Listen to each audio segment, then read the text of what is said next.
church. Mm-hmm. Okay. All right. What's going on, guys? Good coach, bad coach. Coach Michael Burt, Brandon Ray, Bruce Lund. Good to have you guys. Good morning, Today we're guys. talking Trophy Generation. We can't ever do this at once, can we? You can. Trophy Generation, managing millennials. Call in my office today. Good. About to go live. That's what I like to hear. Hey, guys. Coach Michael Burt. Got Matt Crane, Pulaski. Good morning, Coach. Sorry, guys. Deborah Raps, Texas, on with us. Good morning. We are about to do Good Coach, Bad Coach live. Maybe it's not live. It's live with you on Periscope. Got New York friends. Ken Walls, good to see you. Periscope here. And today we're talking on Good Coach, Bad Coach. This show comes out on my network this afternoon. Coaching the Trophy Generation. How do we coach the Trophy Generation? And obviously been some controversy lately.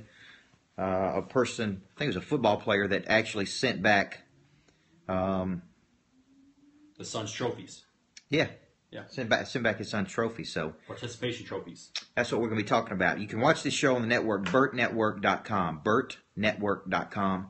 You can also watch Super Coach there, all of our other shows there every single week. So I'd love for you to weigh in on this trophy generation concept. Would you send your kids trophies back if they got a trophy that you think they did not deserve?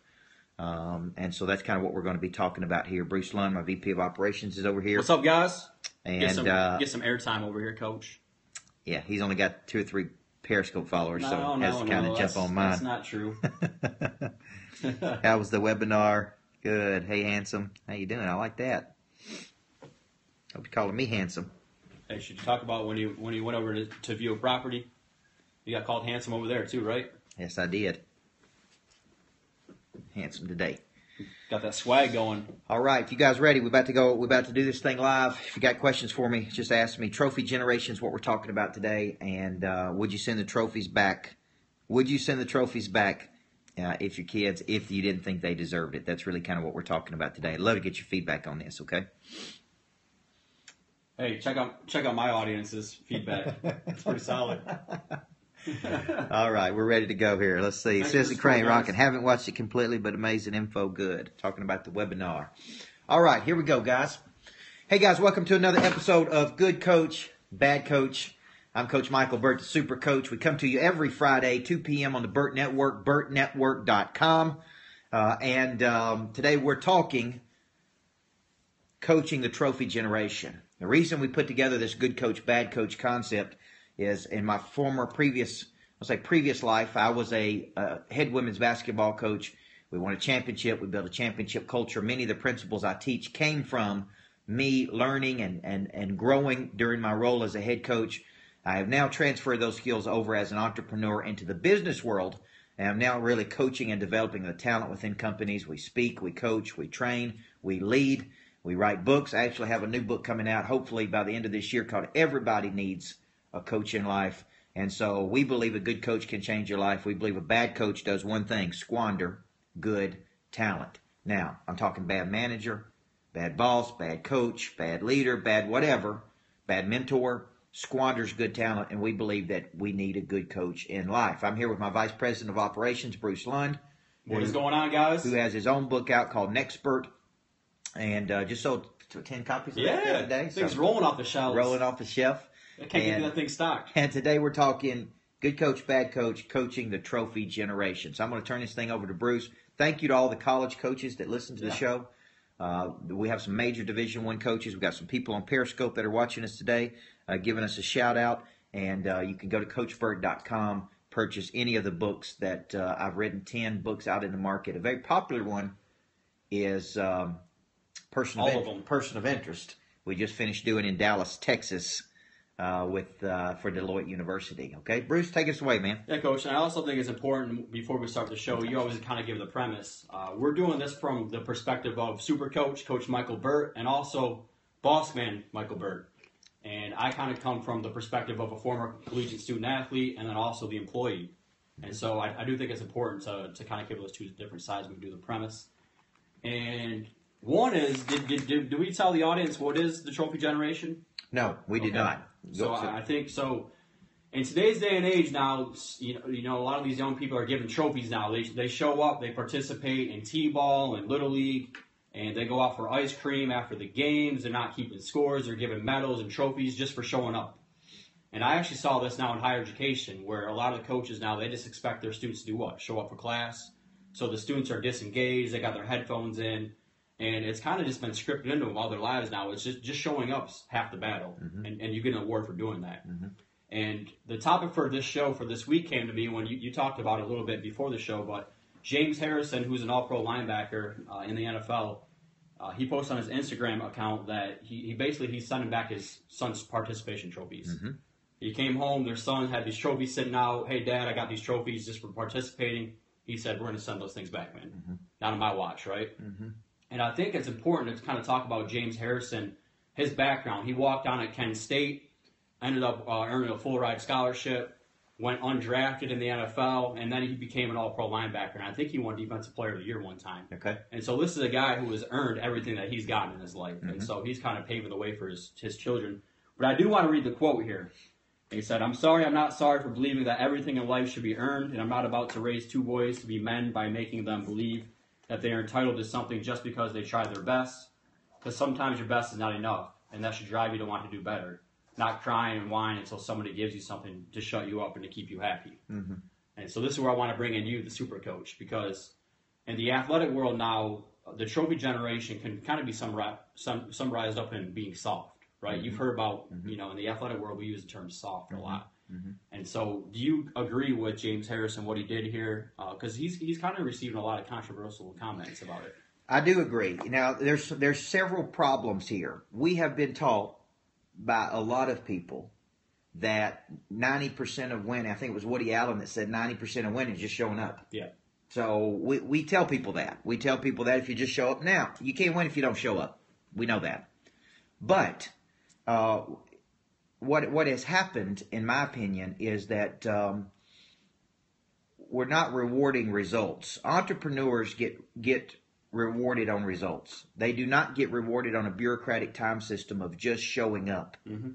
They get paid when they perform. And if they don't perform, they don't get paid. And if they perform poorly, they don't get to come back and get paid.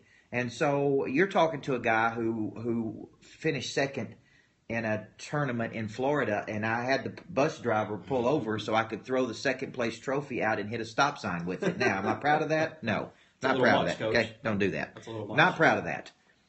But my message I sent to my players was, we don't want to be second. We don't accept second. We don't live to be a second. We don't want a trophy for second. You know, it's almost if you're not first, you're last. But what I'm saying is, what we're doing is we're breeding an emotionally soft group of people that believe that it's okay just to show up and survive versus thrive and produce. And I think that's the real rub here. Is we get a trophy for showing up. You showed up, you get a certificate, and we breed this. You get a certificate, you showed up, you went through it. But here's the deal. You can get a college education and not be educated. A piece of paper doesn't mean you're educated. And so that's really what we're saying. Yeah, and the second part of this, too, I wanted to bring up is, and I had no idea until you told me this, Coach, that I think it was last year, you were saying that you had to go to graduation for Ella Grace. And I had no idea that people now celebrate graduating from elementary school, school, middle school. And in my mind, I'm just thinking to myself, wow, we're just kind of overdoing it now. You know? And so what do you think about that? I know you don't want to throw anybody under the bus as far as all this stuff goes, but... Well, there's two philosophies I'm thinking about here. I'm a big person in measuring progress versus perfection. So I do think there's a big step here when you're a coach to measure progress. You know, I told you just the other day, Ella Grace raised her hand for the first time to ask a question. That's progress. She don't get a trophy for it, but she does get, hey, good job. You're getting better. We're noticing something. And so for all the people out there, it's okay to, as a coach, to measure progress versus perfection. We don't give a trophy for everything, but everybody's moving the needle a different way in their life. They're at a different point in their life. Not everybody's out there crushing it. Some people need encouragement. Some people are broken. Some people are down. Some people need a little help. And so what I think James Harrison is saying, across the board, we just don't hand out trophies. We get trophies when we produce results. We were hired to produce results. When we get results, and when we tell young people that, you get something when you exert maximum effort. You don't get something just for showing up. Yep. You're watching Good Coach, Bad Coach. Every week we come to you. We believe a good coach can change your life. We believe a bad coach can squander good talent. Today we're talking the trophy generation. How do we coach the trophy generation? Remember that progress versus perfection. Not everybody deserves a trophy. We only get paid when we get the results that we've been retained to get. When we come back from this break, we're going to keep getting into this. Bruce Lund, and I'm Coach Michael Burt. Hey guys, what do y'all think? I'm asking you some questions now. Sorry I can't talk to you. I'm doing this live show. But what do you think? Trophy generation? Should we hand out trophies for people that just show up to work? Should we hand out trophies for kids? Or do we take the entrepreneurial spirit and we get compensated on results? Okay? Okay, no way. Hate it. Careful time to talk, though. Focus more on personal best versus comparing. I agree with that. No, we shouldn't. Okay? Here's my philosophy, because I'm agreeing with a lot of you guys. And you just said it, compensation on results. To me, that's the reason we get compensated, is we've been hired to achieve some kind of results. In essence, our talent is solving their problem. And the better we solve that problem, the more money we make. The bigger the problem is, the more money we make. And so big problems bring big results. But we should not get compensated just for showing up and get a trophy. And hey, here's your certificate of completion. I've taken courses that I should have failed, that I passed. They gave me a certificate for it. Didn't deserve them, man. I didn't deserve them. Okay? So you get degrees, right? Yeah. That's it. So I'm glad you guys are agreeing with us, because what we're talking about today, trophy generation. This show comes out this afternoon. We've handed out too many participation awards, not enough completion awards. That is good, my friend. We're going to use that right there. I got to dig in and see who it is. But that's a good one right there. We're going to use that one. Let's do it. All right, guys, welcome back. Good Coach, Bad Coach. We believe a good coach can change your life. We believe everybody needs a coach, because a good coach will do three things for you. They'll have conversations you don't want to have, what we're talking about today. They'll make you do some things you don't want to do. They'll help you become something you didn't think you could become. Today we're talking coaching the trophy generation. How do we coach this generation, okay? And we got Periscope going live. We got some of my good friends on Periscope that are following us right now as we cut this show, and send a lot of love and hearts, and thank you for that. And I believe we get trophies when we get our paycheck. Produce results, when right? we produce results. Yeah. Nick Saban says, if you're at Alabama, don't expect a pat on the back from me. Your paycheck is your pat on the back. Now, not everybody can live that way. I get it. But here's the driving factor in a trophy generation. If a person is capable, that's big, because not everybody's capable. If a person is capable and they're exerting as much effort as they can, and they are really giving great effort, they should be rewarded. Congratulations. We appreciate it. Does it mean they get a trophy? No, but it does mean you acknowledge and you recognize their performance, because it's all relative. Some people are just naturally more talented than other people. Well, let's get to the meat and potatoes of this show, Coach. And we're going to bring in the super coach to talk about this topic a little bit deeper. And you're now, 7 years removed, 8 years removed from being a championship basketball coach? Yes. Now, the question that I would have for you is, did you see this kind of mindset going on when you were coaching? Because this is somewhat of a newer topic now. Trophy generation, probably about 5 years old. This whole term was coined. Did you see these kind of behaviors from when you were coaching, or is this kind of a new thing? This is a new thing. 7 years ago, I did not see these behaviors. What I did see 7 years ago was that some people believe that if everybody who made the team, they should play. If you made the team, you should play. And that's really not true. You can be on the team but not be put in the game because of your skill set, your trust levels, your performance levels. You can't get the results you're being brought in to do. And so that was 7 years ago. Today, it's everybody gets a trophy, everybody participates, and some of the biggest knockdown dragouts, though, happened at the banquet or after the banquet because somebody got a trophy, somebody got an award, and somebody else didn't. And it is ingrained in us to believe that we should get this. Why did they get it and I didn't get it? Well, the people that get it typically are people that produce the biggest results. Now, have you talked to current coaches? I know you have a lot of coaches that are still good friends of yours that are continuing to coach. Have you talked to them about this topic at all? I mean, what do they say about? I mean, do they change their coaching styles because of this generation? This is a tough one. I talked to a college